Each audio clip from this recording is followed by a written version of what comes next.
Welcome to our 2025 CPIA exam info session, and thank you for taking the time to view this presentation. This session is designed for those who are taking the exam for the first time or who need to recertify by exam and need a refresher. My name is Jen, and I am the certification assistant here at Primer. As you go through the examination process, you will mainly be corresponding with me. So this is what we are going to be covering today. We will start with discussing what the CPIA credential is. We will go over eligibility, the application process, information about the CPIA exam and the material you will be seeing on the exam, and we will talk about what happens after you take the exam. And because this is not a live presentation, there will not be a Q&A session at the end, but you will see our email address and the link to our CPIA exam webpage. So you can email us with any questions that you have once you have gone through this presentation. So what is the CPIA credential? This is the Certified Professional in IACUC Administration credential. Primer established this credential in 2007 in order to improve the quality of animal care and use programs nationwide. This credential also promotes ethical research practices. Credential holders are known to be highly qualified to discharge their duties pursuant to U.S. rules and regulations. The CPIA credential also constitutes formal recognition of an IACUC professional's broad knowledge of IACUC functions and expertise about animal care and use programs. So, why become certified? There are many reasons to become certified. Some might be personal, and some might be job-related. I will highlight a few here, but you might have your own reasons that aren't listed. Some of the main reasons we see are that it's required for your job, or maybe you're up for a promotion and it is required to get the promotion, or you are applying for a new job and it is a requirement for that new job. You also may have been in this field for a while and you just want something showing that you have advanced knowledge of IACUC administrative practices, as well as showcasing that you are dedicated to this field as a profession. So now the question is, how do I become certified? If this is your first time, you have to take the exam. If you are recertifying, you have a choice between recertifying via continuing education or by taking the exam again. And if you are recertifying and you do want to recertify by continuing education, we do have monthly info sessions on the process to recertify via continuing education. So please check those out. But if you are recertifying via exam, you are in the right place. So please note that if you do let your credential lapse by more than 6 months past your expiration date, which is what we call the 6-month grace period, you will have to take the exam again in order to recertify. And when you do end up going to recertify after that lapse, you will have to apply as though you are seeking initial certification, which means submitting a complete application and going through the full eligibility review process. So please keep an eye on your expiration date and make sure you do not let it go past the 6 months, especially if you are trying to recertify by continuing education. So as I was just mentioning the expiration dates, this is what your expiration date will look like. The CPIA credential has 5-year certification terms, and the expiration date is based on when you first pass your exam. So if you take and pass the exam anytime between January 1st to June 30th, your credential will expire in 5 years' time on June 30th. If you take and pass the exam anytime between July 1st to December 31st, your credential will expire in 5 years' time on December 31st. So for example, if after this info session you decide to apply and you pass the exam before the end of June, and we are in 2025, this means that your expiration date would be June 30th, 2030. So now let's talk about the big question, which is eligibility and am I eligible for the exam? This credential is for those whose primary job responsibilities include a substantive role in the development, management, oversight, and administration of an IACUC and/or assigned to perform the daily activities in the administration of the institution's animal care and use program. Individuals must have at least 24 months of full-time eligible experience, and this must have taken place within 7 years of the application date. Now, please note that the following rules alone do not meet the primary eligibility requirements for performance of IACUC administrative functions. IACUC member, veterinary professional or paraprofessional, institutional official, investigators or research staff, and laboratory animal facility management and staff.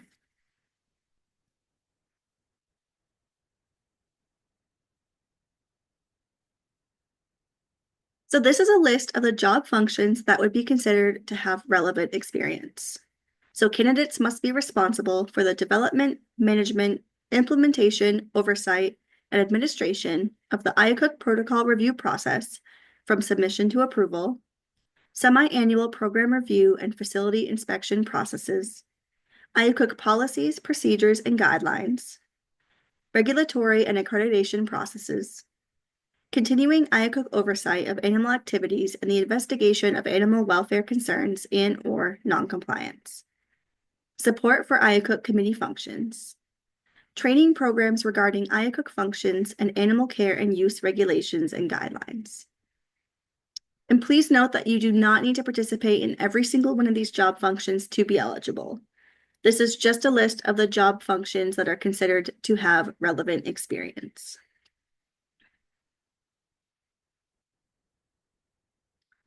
So if you are looking at the eligibility requirements and you are still not quite sure if you are eligible, what we recommend doing is filling out a work verification form for the positions that you do think are eligible, any that you have held within the past 7 years, and also ensuring that your experience is described on your CV or resume with sufficient detail, and then email those documents to certification@primer.org. We will submit your documents to the CPIA Council and provide you with their feedback on if you would be eligible to sit for the exam. If you are found eligible, we will provide guidance on the next steps to take. And if you are not eligible, we will provide feedback on what exactly it might take to become eligible or why you were not considered eligible. Now, when should you apply for the exam? If this is your first time becoming certified, you can apply anytime. If you are recertifying, please keep in mind that you have to take and pass the exam before the end of your 6-month grace period in order to avoid a lapse in certification. And also ensure that you account for the time it will take to review and improve your application, in addition to finding an exam date. So definitely give yourself some time if you are recertifying via exam. And if you are trying to create a timeline, plan for up to 2 weeks for your application to be processed and reviewed by the council. If you are approved, you'll be able to immediately schedule your exam, but due to test center and proctor availability, the soonest exam appointment may be several days later. And for budgeting purposes, just know that you do not need to pay the exam fee, which is $425, until you are in the process of scheduling your exam.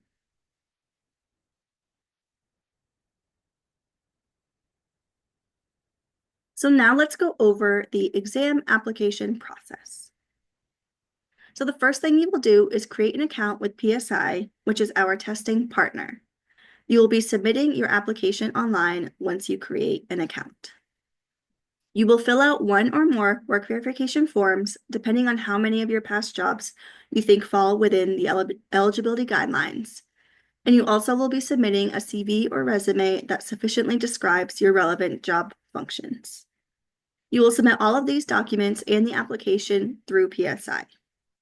If you have any issues attaching the documents, you can email them to us at certification@primer.org. Now, for those who are recertifying and have not lapsed, you will just need to upload a current CV or resume with your application in order for it to be considered complete. And if you were certified, but it has lapsed beyond the 6-month grace period, you will need to submit an application in full, which means that we will need both your work verification form and your CV or resume. So here are some tips for a successful and timely application process. Make sure you upload a work verification form for each role that you believe meets the eligibility guidelines. Especially if you do not have 2 years of full-time experience in your current job, you will want to submit a work verification form for any previous jobs within the last 7 years that you would like to be considered in the eligibility review process. And again, this would be for each role. So if you have worked for the same company but have had different roles, please submit work verification forms for each of the different roles. Also, make sure that your CV or resume details all of your relevant work experience.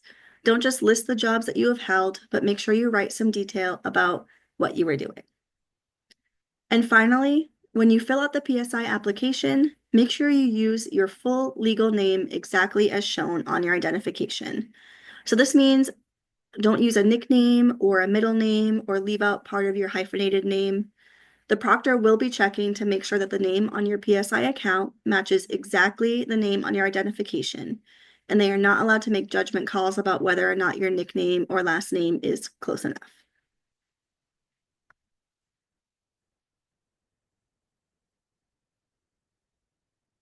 So what happens after you submit your application?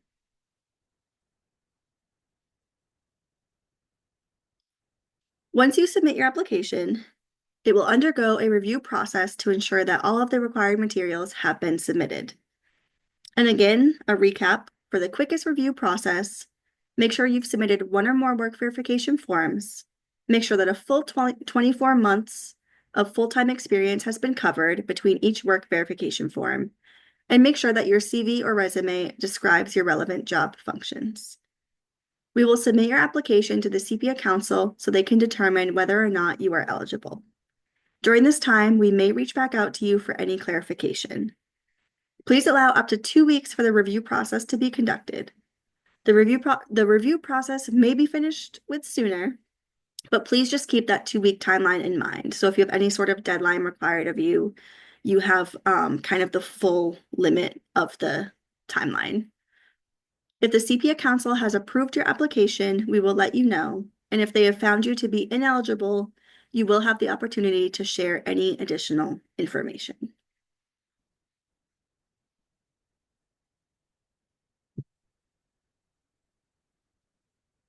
So what happens after your application is approved?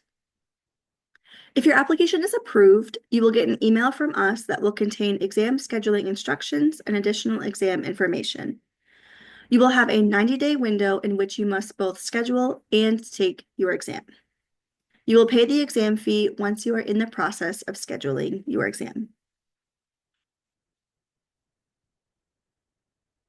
So here are some tips for when you are ready to schedule your exam. You must complete the exam within the 90-day eligibility window. We also do not recommend that you wait until the end of your eligibility window to take the exam. Give yourself a buffer in case any issues arise on your exam day and you have to reschedule. You will be able to choose whether you want to take the exam in person or at home via live remote proctoring. But please note that your system must meet the technical requirements in order to take the exam remotely. Whether you are taking it in person or remotely, you will see many appointments available throughout your eligibility window. But if the date and time that you wanted is not available, you can keep checking back because they are continuously changing and updating. And you can reschedule your exam if you need to, but you must do it at least 2 business days before you are scheduled, and you also cannot reschedule past the end of your eligibility window. And you are able to reschedule right on PSI's website in the same spot where you scheduled your exam initially.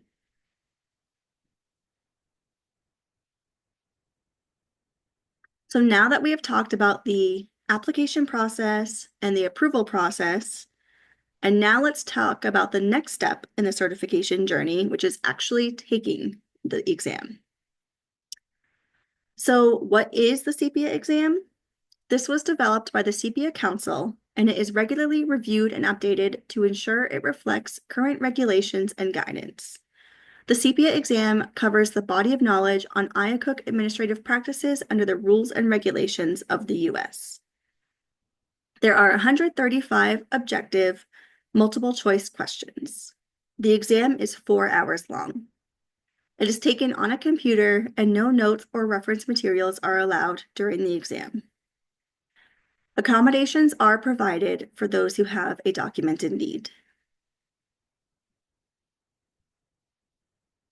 So now we will briefly go over the content that is on the exam. And you will have access to these slides, so you don't need to write this down as you are watching. And I did provide where it is found on the website, so you can also download the PDF of the content outline to have at your disposal. So where you can find it is on our website on the CPIA exam webpage, and it is called the CPIA Body of Knowledge / Content Outline. And you can again find it at primer.org on our CPIA exam webpage in the section titled CPIA Exam Content and Structure.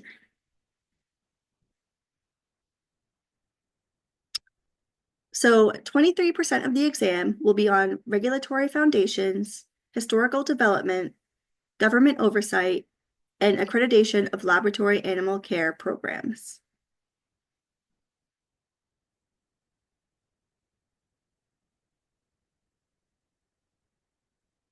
27% of the exam will be on program management, requirements, administration, and responsibilities, roles and responsibilities for institutional animal care and use programs.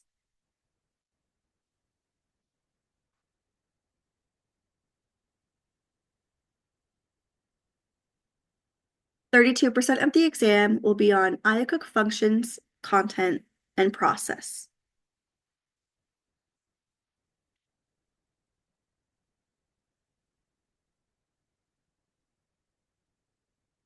And 18% of the exam will be on shared oversight responsibilities and ancillary program components.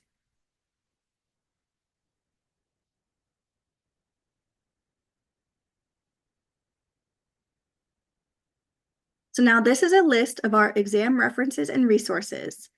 And again, this is not something you need to frantically write down right now, although you could pause the video and write some of these down if you need to, but you do have access to the slides, and this is also in a PDF on our website in the same place as the content outline.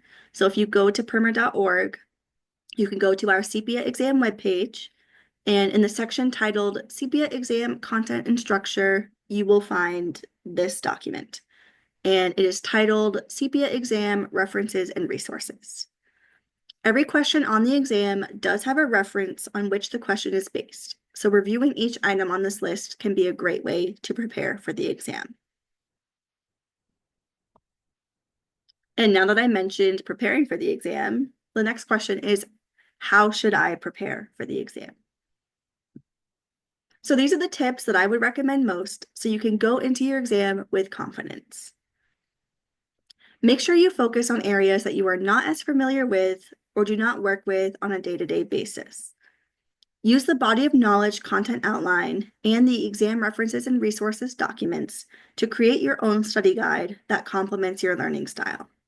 It does sound like hard work, but it will certainly pay off if you do pass the exam. And if you think you've studied enough, study even more.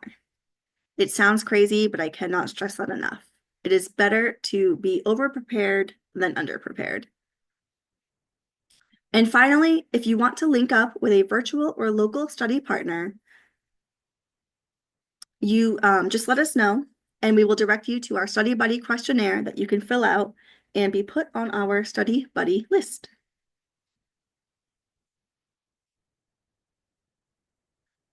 So once you have taken the exam and gotten that out of the way, now you'll be wondering, or then you will be wondering, when will you see your results? So if you are at a testing center, most likely you will get your results from the proctor as you are leaving the test center. If you tested remotely, or regardless of where you test, you will get your exam results and score report via email within 1 hour of finishing the exam. The score report can be an important study tool if you do not pass, because you can review the score report and focus your studying on the sections where improvement is needed for the next time.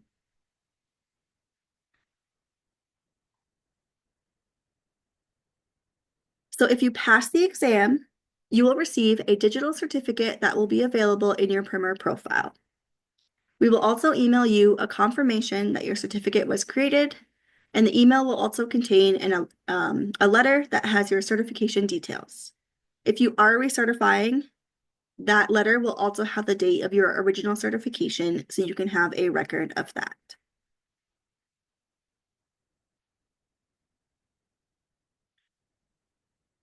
If you do not pass the exam, you will be able to reapply after 90 days. Please note that if you submit an application before the 90-day mark, we will not be able to process it any earlier. You will also have to submit a full application when you reapply. So this includes the work verification form with updated signatures, as well as a current CV or resume. You will go through the review process again, but because you were approved in the past, this should be expedited. And please also keep in mind that you will have to pay another exam fee once you are ready to schedule your next exam attempt. For those of you who are currently certified who are recertifying by exam, please be reassured that if you do not pass on your first try, you will still remain certified through the end of your grace period. And you also will be able to attempt the exam again in 90 days. And you will have to pass the exam by the end of your grace period in order to avoid a lapse in certification. So this is one of the reasons why we do recommend giving yourself plenty of time to recertify prior to the expiration date, in case anything unforeseen does delay your timeline. And lastly, anyone who does not pass the exam and wants to try again, you are able to attempt the exam as many times as you need, as long as you follow the steps above.